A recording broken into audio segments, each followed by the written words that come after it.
दोस्तों, चैप्टर शुरू करने से पहले मैं यहाँ एक चीज़ नई आपको बताना चाहता हूँ। जियोक्रायोलॉजी जो परमाफ्रॉस्ट या उससे संबंधित जो भी स्टडी होती है, उसका जो साइंस है, उस विज्ञान को हम कहते हैं जियोक्रायोलॉजी। ये बहुत इंपॉर्टेंट चीज़ है। हेलो फ्रेंड्स, मैं संदेश अपने यूट्यूब चैनल पर आप सभी लोगों का स्वागत करता हूँ। आज का जो हम लोग का अध्याय है, ये बेरी ग्लेशियर वाला जो हमारा चैप्टर चल रहा है, उसका पार्ट 2 है।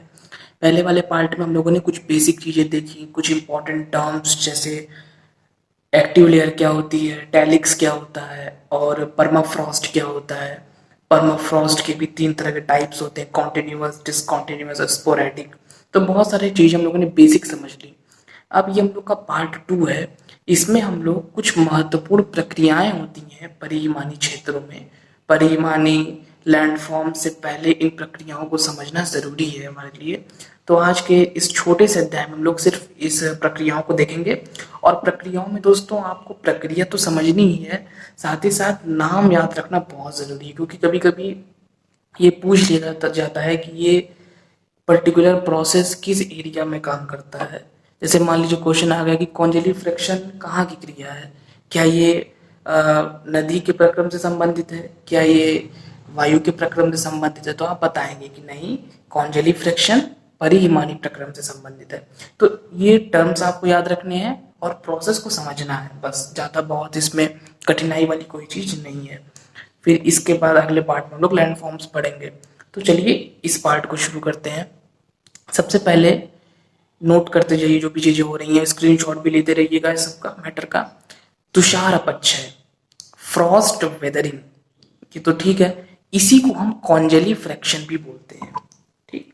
तो कॉन्जेली फ्रैक्शन अगर कहीं शब्द यूज हो तो आप समझ लीजिए कि कॉन्जेली फ्रैक्शन और फ्रॉस्ट वेदरिंग, ये दोनों अलग अलग, मतलब बात एक ही कह रहे हैं, बस एक ही चीज के दो अलग अलग नाम हैं। परिमानी क्षेत्र में तुषार अपक्षय, तुषार अपक्षय में बेसिकली जो मेन कॉन्सेप्ट इसका है, यहाँ से उसका शुरू हो रहा है, हिमीकरण और हिम द्रवीकरण। मतलब कि मान लीजिए एक बार बर्फ जम गई, फिर बर्फ पिघल गई। जो जमना और पिघलना, जो चीज हम लोग एक्टिव लेयर में देखे थे कि एक्टिव लेयर जो होती है, परमाफ्रॉस्ट क्या होता है, परमाफ्रॉस्ट जो होता है एरिया एक्टिव लेयर के नीचे वो हमेशा जमा रहता है। लेकिन एक्टिव लेयर क्या होती है, वो जमती और पिघलती रहती है। तो वही कॉन्सेप्ट आप यहाँ भी लागू करेंगे। तो कॉन्जेली फ्रिक्शन में जैसे रात में मान लीजिए टेम्परेचर बहुत डाउन हो गया तो बर्फ जम गई, और इसके पहले दिन में बर्फ पिघल गई।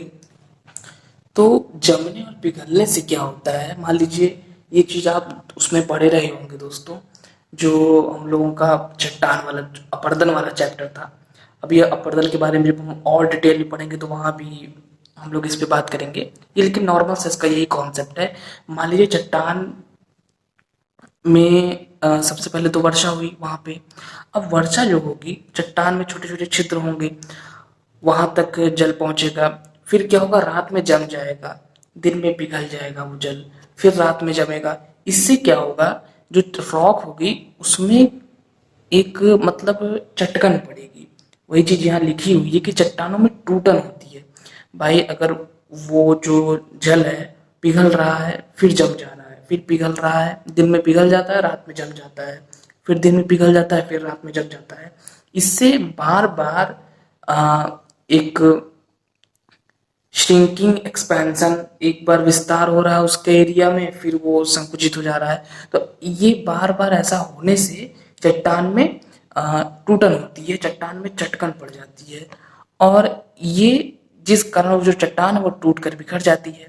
इस तरह के दैनिक हिमीकरण और हिम द्रवीकरण, ये दोस्तों मैंने थोड़ा सा कठिन लैंग्वेज लिख दी है यहाँ पे, लेकिन हिमीकरण का मतलब रात में जमना, और हिम द्रवीकरण का मतलब जो बर्फ जमी थी वो उसका पिघलना।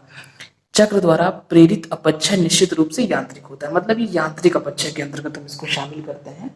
और ये प्रक्रिया जो हमारे परिहिमानी क्षेत्र है वहां पर काफी ज्यादा हमें देखने को मिलती है, जिसे हम लोग बोलते हैं कॉन्जेली फ्रैक्शन या तुषार अपक्षय या फ्रॉस्ट वेदरिंग।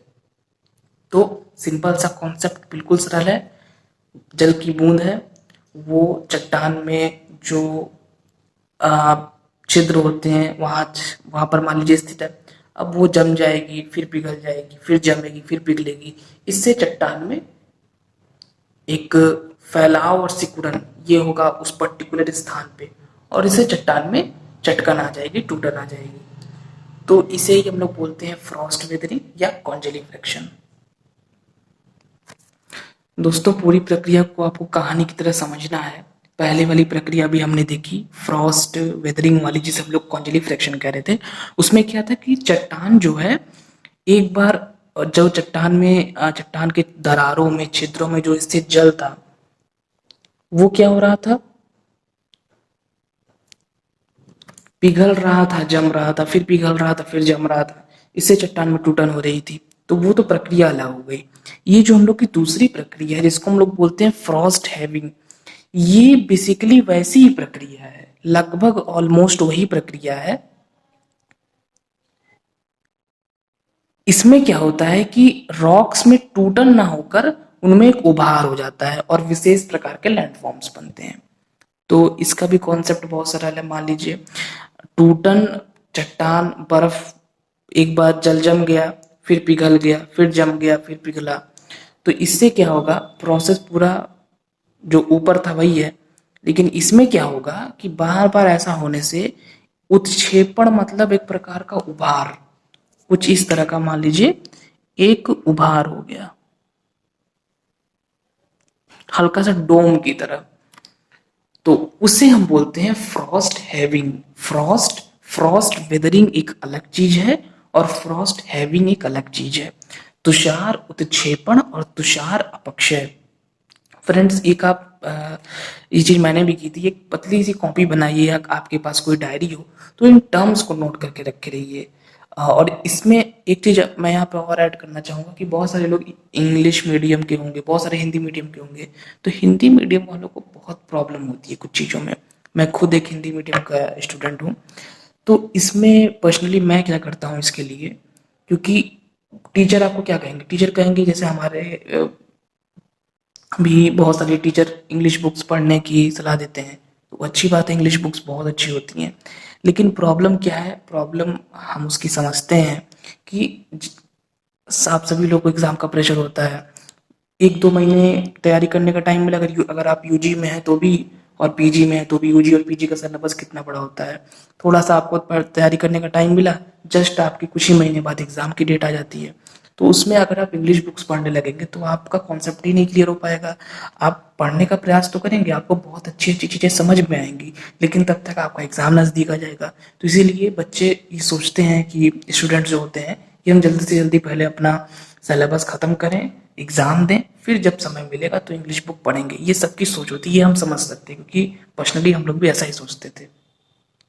लेकिन उसके बाद जब आप उस एग्ज़ाम को दे लेते हैं, उसके बाद फिर क्या होता है, अगली क्लास वाली चीज़ आ जाती है। अब अगली क्लास की तैयारी करना आप शुरू कर देते हैं।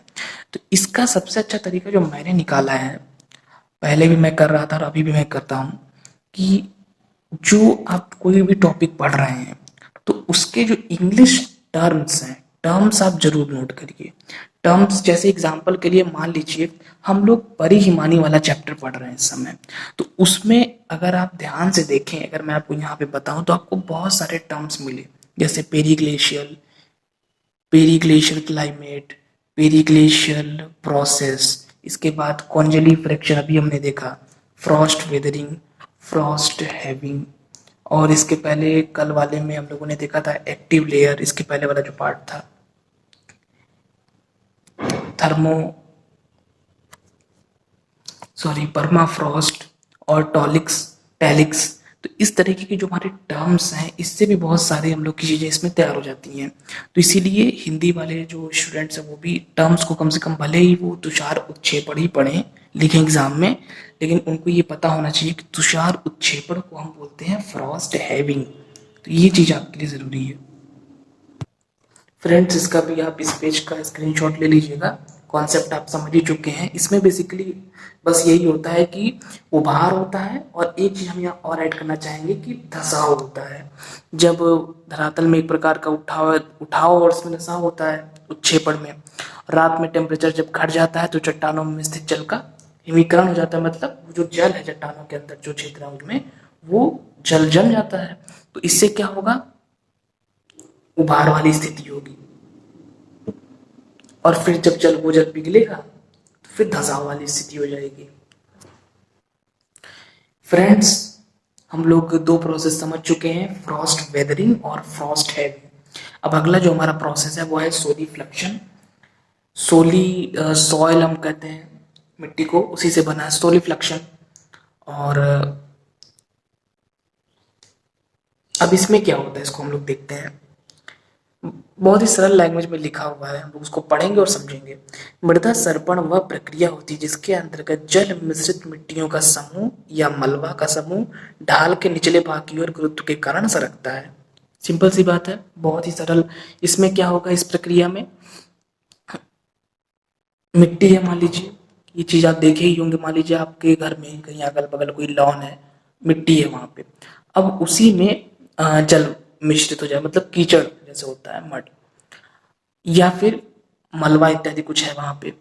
अब वो पूरा का पूरा जो मड है, जो कीचड़ है, वो ढाल के साथ नीचे की ओर आ रहा है। तो वही चीज है सोलिफ्लक्शन या मृदा सर्पण। जैसा कि अगर आप नाम को देखें, जैसे तुषार उत्क्षेपण मतलब उठना, तो उसी तरीके से मृदा सर्पण, सर्पण मतलब आप जानते ही हैं, मतलब सरकना।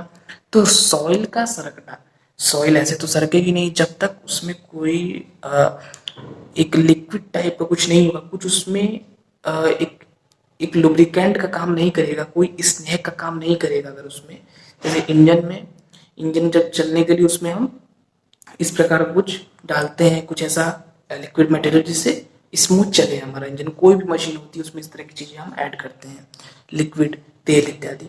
तो उसी तरीके से सॉइल ऐसे तो सरकेगी नहीं, लेकिन उसको सर्पण की प्रक्रिया के लिए, उसको सरकाने के लिए उसमें फिर हम ये पूरी जो प्रक्रिया है उसमें हम जल को भी ऐड कर रहे हैं।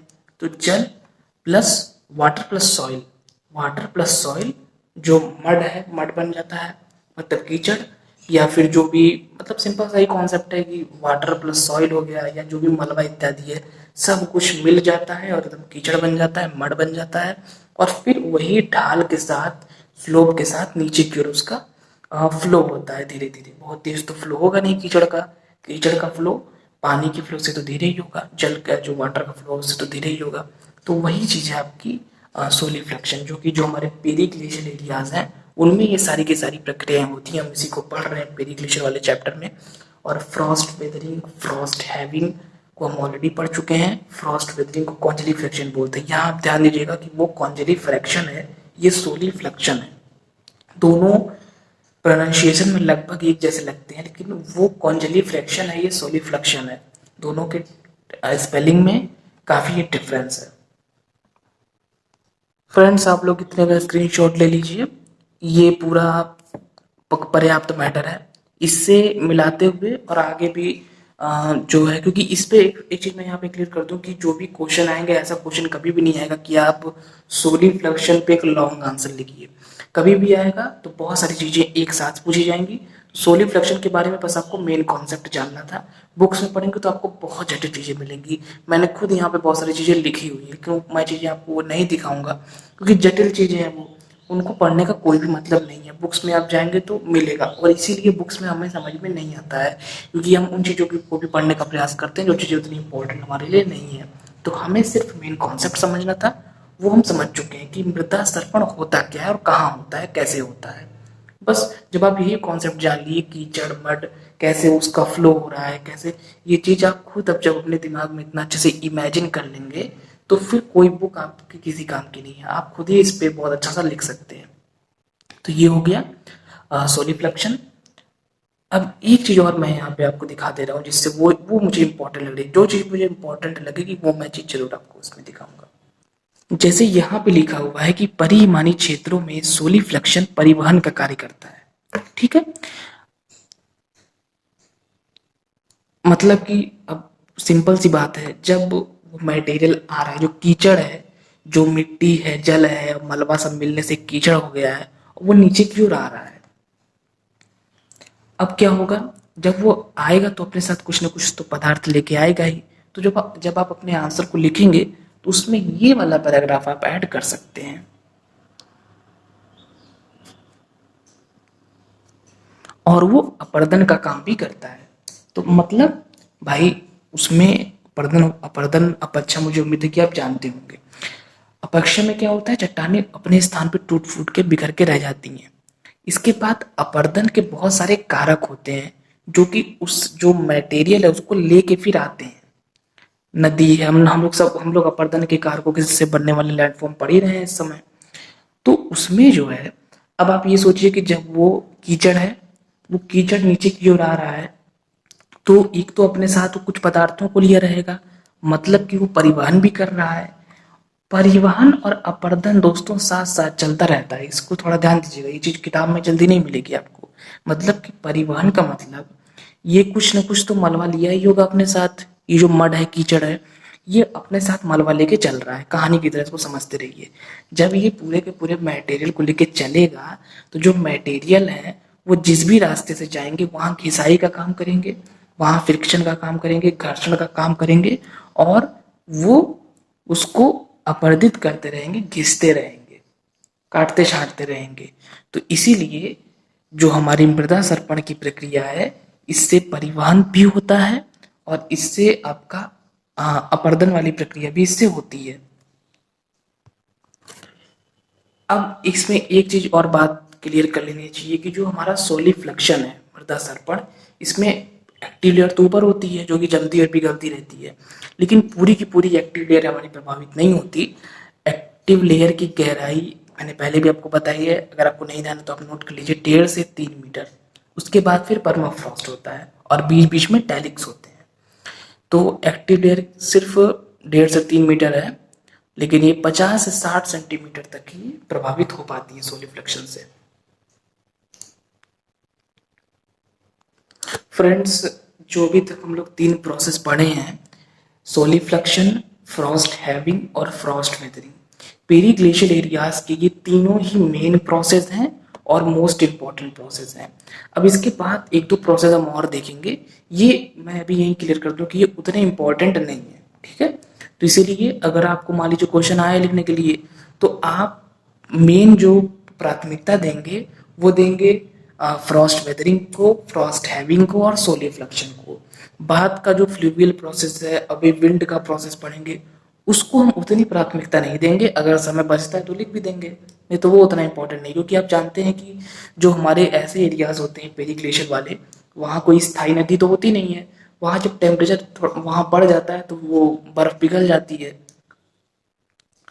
हिम के पिघलने से अचानक जल की पूर्ति हो जाती है और नदियां बहने लगती हैं, बहुत ही अस्थायी नदियां होती हैं। तो इसीलिए जलीय प्रक्रम उतना वहां पे काम नहीं करता। बस जलीय प्रक्रम बस इतना काम करता है, वही चीज यहाँ लिखी भी हुई है, आप उसका स्क्रीनशॉट ले लीजिए कि मान लीजिए नदी हो गई, तो नदी क्या करेगी, जो भी वहां मलबा इत्यादि है उसका परिवहन थोड़ा करना शुरू कर देगी, वो भी बहुत कम, क्योंकि ऐसा नहीं कि जल पिघलने से कोई, जैसे हमारी नॉर्मल रिवर्स हम देखते हैं प्लेन एरियाज में या ऐसे भी पहाड़ी क्षेत्रों में कितना फ्लो होता है नदियों में, कितनी ज्यादा जल की मात्रा होती है, वो चीज नहीं होती है। बस थोड़ा सा जल पिघल जाता है, वो सॉरी बर्फ पिघल जाती है, तो उससे क्या होता है कि एक जल की मात्रा हो जाती है वहां पे, हल्का हल्का फ्लो होने लगता है। तो अब आप उससे समझ सकते हैं कि कितना परिवहन होगा, कितना अपर्दन होगा।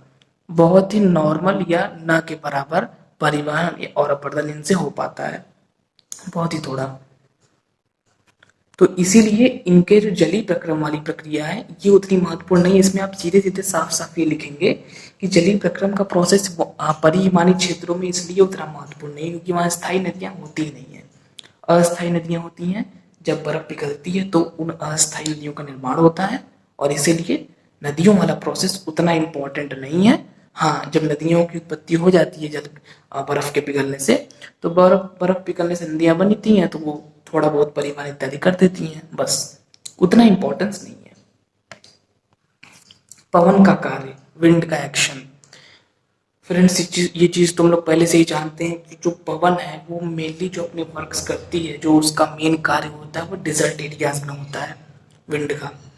क्योंकि डिजर्ट एरियाज में रेत होती है, रेत की अधिकता होती है, और वहाँ पर पवन से, विंड से बहुत ढेर सारे लैंडफॉर्म्स बनते हैं। हम लोग पूरा चैप्टर पढ़ चुके हैं हम लोगों ने। अगर मैं थोड़ा सा आपको रिवाइज करवाऊँ तो ज्यूजेन, यारडंग, ट्राइकांटर, लोयस, सैंड ड्यून्स, बरखान, बहुत सारी चीज़ें पड़ी थी वहाँ पे। लेकिन जो हमारे परिहिमानी क्षेत्र होते हैं, यहाँ पर पवन उस प्रकार की अपनी भूमिका नहीं निभा पाती है। पवन का काम क्या होता है परिहिमानी क्षेत्रों में? पवन का काम सिर्फ उतना होता है, मान लीजिए वही चीज़ यहाँ लिखी हुई है, आप स्क्रीनशॉट ले लीजिए, मैं बस उसको एक्सप्लेन कर दे रहा हूँ क्या चीज़ है। कि मलबा है, बहुत ही बारीक अपर्दन हो गया है। अब उस मलबे को क्या करेगी, मान लीजिए हवा का प्रवाह हुआ, पवन आई और उसको उड़ा ले जाएगी। जो मलबा इत्यादि है जो बहुत बारीक है, ज़्यादा बहुत बड़े पत्थर को थोड़े हवा उड़ा पाएगी, लेकिन जो बहुत ही बारीक है उसको उड़ा देती है। तो विंड का बस वहाँ इतना ही काम होता है, बहुत ज़्यादा काम नहीं होता। और इस काम का इम्पोर्टेंस आप समझ सकते हैं कितना है। बहुत ही नॉर्मल सा ये वर्क है विंड का, कि जो भी वहाँ पे मलबा बारीक हो जाता है उसे पवन आसानी से उड़ा ले जाती है, बस इतना सा वर्क है विंड का। तो जैसे फ्लूवियल प्रोसेस भी पेरिग्लेशियल एरियाज में उतना इम्पोर्टेंट नहीं है, उसी तरीके से जो विंड का प्रोसेस है, जो विंड का एक्शन है, वो भी पेरिग्लेशियल एरियाज में उतना अपना इम्पोर्टेंस नहीं रखता है। अब फाइनली और आखिरी एक और हमारा टर्म यूज होता है कभी कभी, नाइवेशन। निवेशन क्या होता है? निवेशन का संबंध एक प्रकार के हिमखंड से होता है, स्नो पैच। मान लीजिए कि यहाँ पर एक प्रकार का अगर हिमखंड आ गया तो वो हिमखंड क्या करेगा, हिमखंड वो अपर्दन का काम करेगा। निवेशन नामोडी का प्रयोग सबसे पहले F.E. मैथस ने 1900 में किया था। ये चीज़ उतनी इम्पोर्टेंट नहीं है, और इसमें सिर्फ आपको इतना समझना है निवेशन में कि हिम के खंड होते हैं बड़े बड़े, जो कि क्या करते हैं, अपर्दन का कार्य करते हैं। ये स्थायी भी हो सकते हैं, अस्थायी भी हो सकते हैं, बड़े बड़े हिम के खंड। तो फ्रेंड्स फिलहाल इस अध्याय में इतना ही। ये अध्याय मैं बहुत लंबा नहीं कर रहा हूँ, छोटा सा ही रख रहा हूँ इसको, क्योंकि अभी आगे हम लोग को लैंडफॉर्म्स भी देखने हैं और उसको अगले पार्ट में हम देखेंगे। आज हम लोग सिर्फ मेन प्रोसेस को देख रहे थे, कौन कौन से इसमें इंपॉर्टेंट टर्म्स यूज होते हैं। जैसे कभी कभी क्वेश्चन आता है कि निवेशन, मान लीजिए निवेशन किस प्रक्रिया से संबंधित है, तो निवेशन का बहुत आपको वहाँ ग्रंथ नहीं पढ़ के जाना है निवेशन के बारे में कि आप बहुत ज़्यादा निवेशन ही पढ़ने लगे। बस मेन कॉन्सेप्ट को समझना है और बताना है कि निवेशन परिहिमानीय प्रक्रम से संबंधित एक प्रक्रिया है, जिसमें जो हिमखंड होता है या तो स्थायी होगा या अस्थायी होगा, वो अपर्दन का काम करता है। तो बस ये निवेशन हो गया। इसी तरीके से विंड एक्शन कैसे काम करता है परिहिमानीय क्षेत्रों में, फ्लूवियल प्रोसेस पेरिग्लेशियल एरियाज में कैसे काम करता है, क्या इंपॉर्टेंस है। और इसके बाद जो 3 मोस्ट इंपॉर्टेंट प्रोसेस हैं पेरिग्लेशियल एरियाज के, एक तो हो गया कॉन्जेलिफ्लेक्शन, एक सोलिफ्लेक्शन और एक फ्रॉस्ट हैविंग। ये तीनों होते हैं। कॉन्जेलिफ्लेक्शन को फ्रॉस्ट वेदरिंग भी कहते हैं। तो ये महत्वपूर्ण प्रोसेसेस थे। तो फ्रेंड्स फिलहाल इस अध्याय में इतना ही, और वीडियो अगर आपको अच्छा लगा हो तो वीडियो को लाइक करें, शेयर करें एंड हमारे इस चैनल को सब्सक्राइब करें। मैं मैटर भी आपको दिखा रहा हूँ साथ ही में, तो उसका आप स्क्रीनशॉट लेते रहिए और उसको नोट भी करते रहिए। फिर अगले अध्याय में हम लोग जो इसका लैंडफॉर्म है उसको पढ़ेंगे, और बस उसी के साथ ये पूरा जो हमारा चैप्टर चल रहा है परिहिमानी का, ये 3 पार्ट में समाप्त हो जाएगा। फिलहाल इतना ही। Thank you friends.